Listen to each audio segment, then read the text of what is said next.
Bueno, amigas y amigos, a raíz de dos correos electrónicos donde intercambiábamos acerca del temor y el miedo y acerca del tema de la enfermedad en general, se me ha ocurrido hacer este pequeño vídeo para comentar estos temas desde el punto de vista fenomenológico y también desde el punto de vista de la experiencia personal.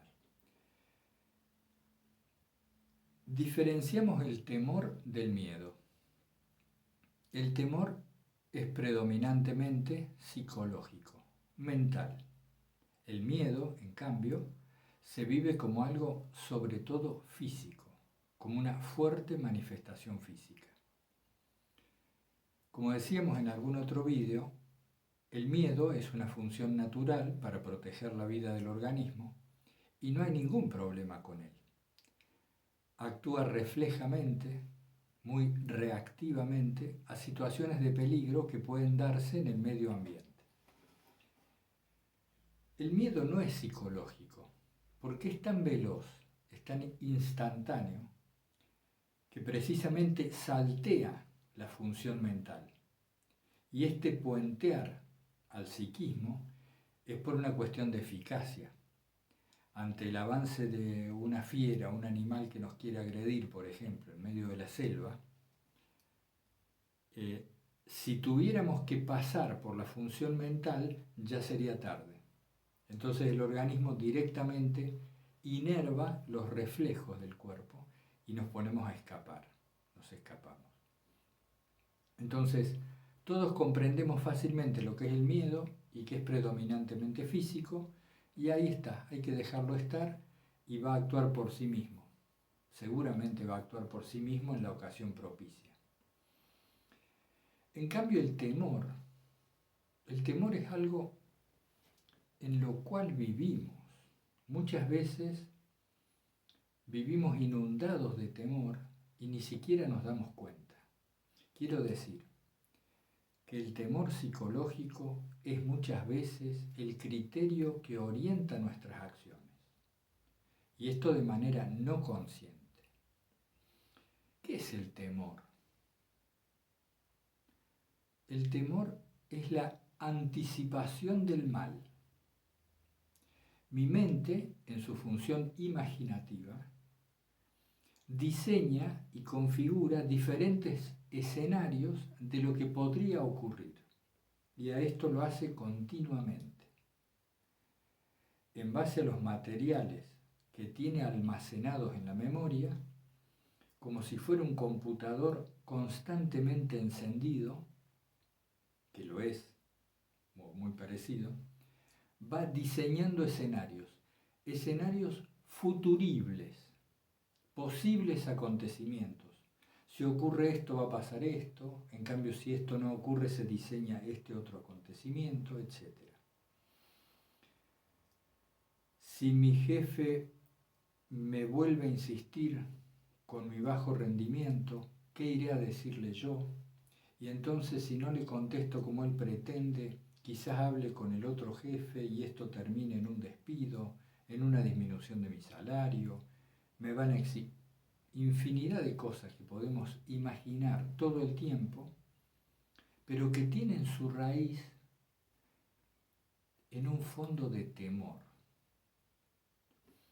¿Por qué esta anticipación del mal? ¿Por qué no anticipar lo bueno? Bueno, porque la imaginación tiene como una de sus principales funciones la protección de la vida del organismo. Es como un guardia de seguridad. ¿Vieron esos guardaespaldas que se ven en las películas que protegen a los presidentes o a los altos dignatarios? Que siempre están mirando en toda dirección y están tratando de detectar ocasiones de peligro, ¿no? Bueno, la imaginación es muy parecida a eso.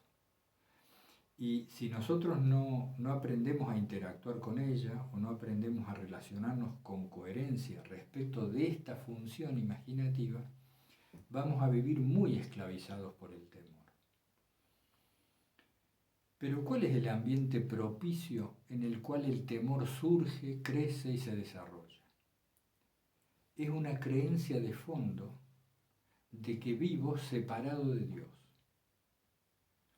Increíblemente, sin darnos mucha cuenta, creemos que estamos solos, que nuestra existencia no descansa en la voluntad de Dios. Es como si fuéramos autónomos, nos creyéramos independientes, capaces de sostener nuestra vida por nosotros mismos, como si esta posición en el universo, en este lugar, en este cuerpo que tiene múltiples funciones, con esta mente que se mueve por sí sola y demás, como si esto dependiera de mí. Sin darnos cuenta que en todo momento, si seguimos existiendo, es porque aquello en lo que existimos lo permite. Y eso que lo permite es Dios mismo. Nos creemos separados de Él. En ese momento el temor crece. El mejor caldo de cultivo para el temor es la creencia, muchas veces inconsciente, de que podemos llegar a estar separados de Dios, aislados de nuestra fuente. Esto pone en juego a veces el tema de la fe, porque a mí me lo decían con toda claridad. Si estás inmerso en el temor, has perdido la fe. Esto era muy ofensivo, ¿no? Porque decir, pero ¿cómo ha perdido la fe? De ningún modo, yo sigo creyendo, etc. Bueno, sí, pero en los hechos es como si la fe se nos transformara en una fe de mampostería, de escaparate, de vidriera, dejara de ser una fe encarnada en nosotros. Bueno, hay escenas bíblicas de sobra y en los evangelios, cuando aquella tormenta, ¿no?, donde Cristo les dice hombres de poca fe, hay multitud de ejemplos en este sentido.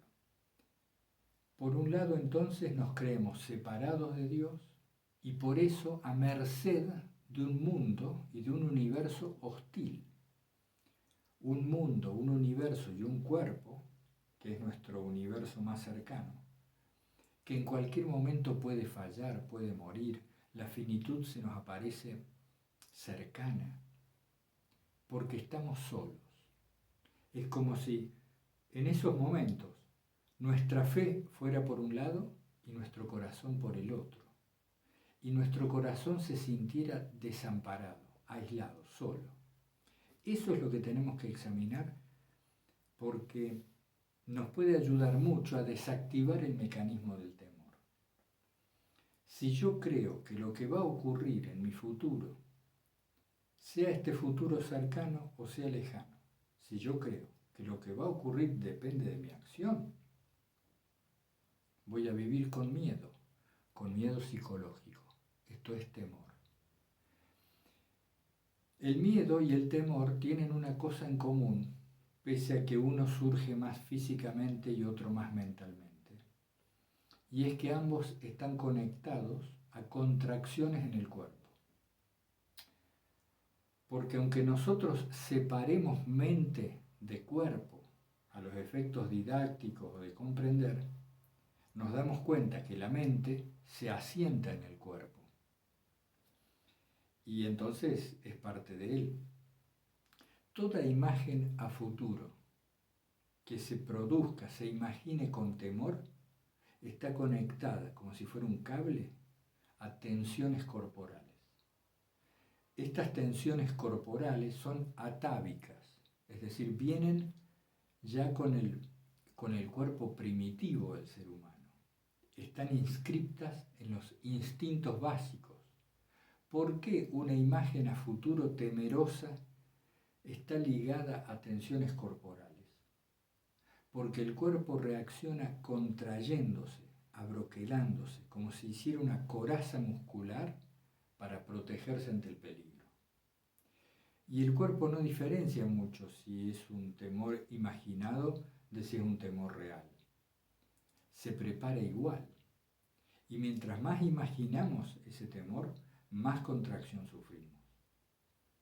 Entonces, una vía de abordar nuestros temores es prestando atención a relajar aquellas zonas corporales que están ligadas a las imágenes negativas.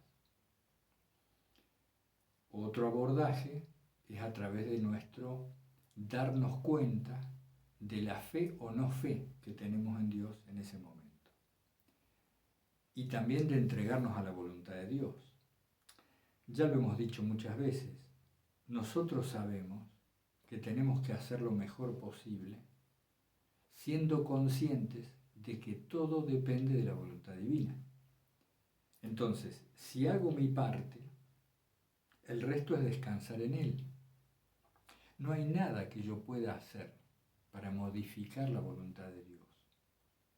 Entonces, los acontecimientos se van a suceder según su designio, mientras yo actúo con los elementos de que dispongo lo mejor posible.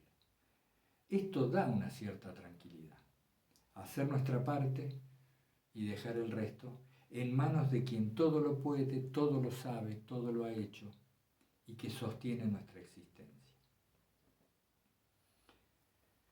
Es apenas una introducción al tema, pero quería responder y aprovechar con este tema del correo que llegó. Y viene también a cuento un poco con lo que estamos viendo en las clases de fenomenología, que es la distinta interacción entre las partes de nuestra mente o los aparatos del psiquismo y nuestras conductas. Entonces poco a poco lo vamos a ir abordando. A propósito del tema de la enfermedad en general, la enfermedad corporal, que a veces está muy emparentada, diciéndolo entre comillas, a alguna enfermedad del alma, a veces, no siempre. Quería referirme brevemente a lo que es el ambiente propicio para que una enfermedad surja, permanezca, crezca. Ustedes vieron que en el jardín, en nuestro jardín, hay determinadas condiciones de humedad, de iluminación, de nutrientes en el suelo, de variedad de especies, y todos estos hechos configuran el ambiente de nuestro jardín. Entonces, cuando a una planta nosotros la ponemos en un ambiente que no le es propicio, por ejemplo, muy a la sombra o muy al sol, la planta sufre y difícilmente prospera. Entonces, ante una cuestión puntual, ¿no?, que podemos aprovechar para entender más el tema. Si ha aparecido una enfermedad, esa enfermedad ha surgido en un ambiente. Es un ambiente corporal y un ambiente mental, psicológico. La enfermedad nació tal día, en un ambiente fisiológico y en un ambiente mental. Cambiar las condiciones de ese ambiente ayuda muchísimo a que la enfermedad desaparezca. Si nosotros vemos que una planta surge en determinadas condiciones, también observamos que al cambiar las condiciones de ese entorno, la planta prospera o decrece, finalmente muere. Es una breve mención que hago al tema porque no es el contexto para profundizar más en esto. Un abordaje más bien práctico. Si de repente nos encontramos con una enfermedad en el cuerpo que no sabemos cómo controlar, que la vemos que nos afecta cada vez más, que la medicina da respuestas parciales y demás, que la fe nos consuela, nos tranquiliza, a veces nos hace abandonarnos, pero sigue ahí la enfermedad, sigue nuestro temor. Un abordaje práctico es dedicarse con mucha determinación a modificar el ambiente que permitió el surgimiento de la enfermedad. Veamos un ejemplo práctico. Si esta enfermedad surgió mientras yo no hacía actividad física, mientras comía muchísima carne y mientras psicológicamente estaba todo el día peleándome con alguien que vive conmigo, debo modificar con mucha firmeza y rapidez esas condiciones. Entonces, si no hacía ejercicio, ahora me pongo a hacer. Si comía mucha carne, ahora como muchas verduras. Son ejemplos arbitrarios. Si estaba todo el día en disputa con alguien, tengo que ver o no vivo más con esa persona o me reconcilio. ¿Qué quiero decir con esto? Tenemos que hacer lo opuesto, transformar el ambiente del cual surgió la enfermedad, transformándolo radicalmente, al menos al principio. Por eso les decía, variaciones radicales en la alimentación, en nuestros hábitos de vida y en el modo en que nos relacionamos, puede hacer mucho más por una enfermedad que a veces innumerables pastillas y tratamientos. No estamos negando el beneficio de la medicina, ni mucho menos. Estamos diciendo que este otro aspecto muchas veces es desatendido por nosotros. No nos damos cuenta. Y finalmente, el tema que une ambos temas, el del temor y el de la enfermedad, es la entrega a la voluntad de Dios. Ser conscientes que respiramos y nunca decidimos respirar, que la sangre circula por nuestro cuerpo y nunca decidimos que eso ocurriera. ¿Cuándo fue que decidimos nacer? Y en la familia en que nacimos, en el mundo en que nacimos, en la época. Nos conviene entregarnos a ese designio divino que nos puso aquí y que tiene algún propósito definido. Algunos lo sienten en el propio corazón y se dan cuenta que su vida tiene un sentido sagrado y una cierta orientación y se dejan guiar por ellos. Otros, más desconcertados, están en la búsqueda. ¿Cuál será la voluntad de Dios para mí? No sabemos, pero seguramente abandonarnos a su designio, haciendo lo mejor posible, contribuirá a que empecemos a percibir esa divina presencia en nuestra vida y entonces a orientarnos mejor en función de lo que esa presencia nos dicta en el corazón. Un abrazo grande para todos.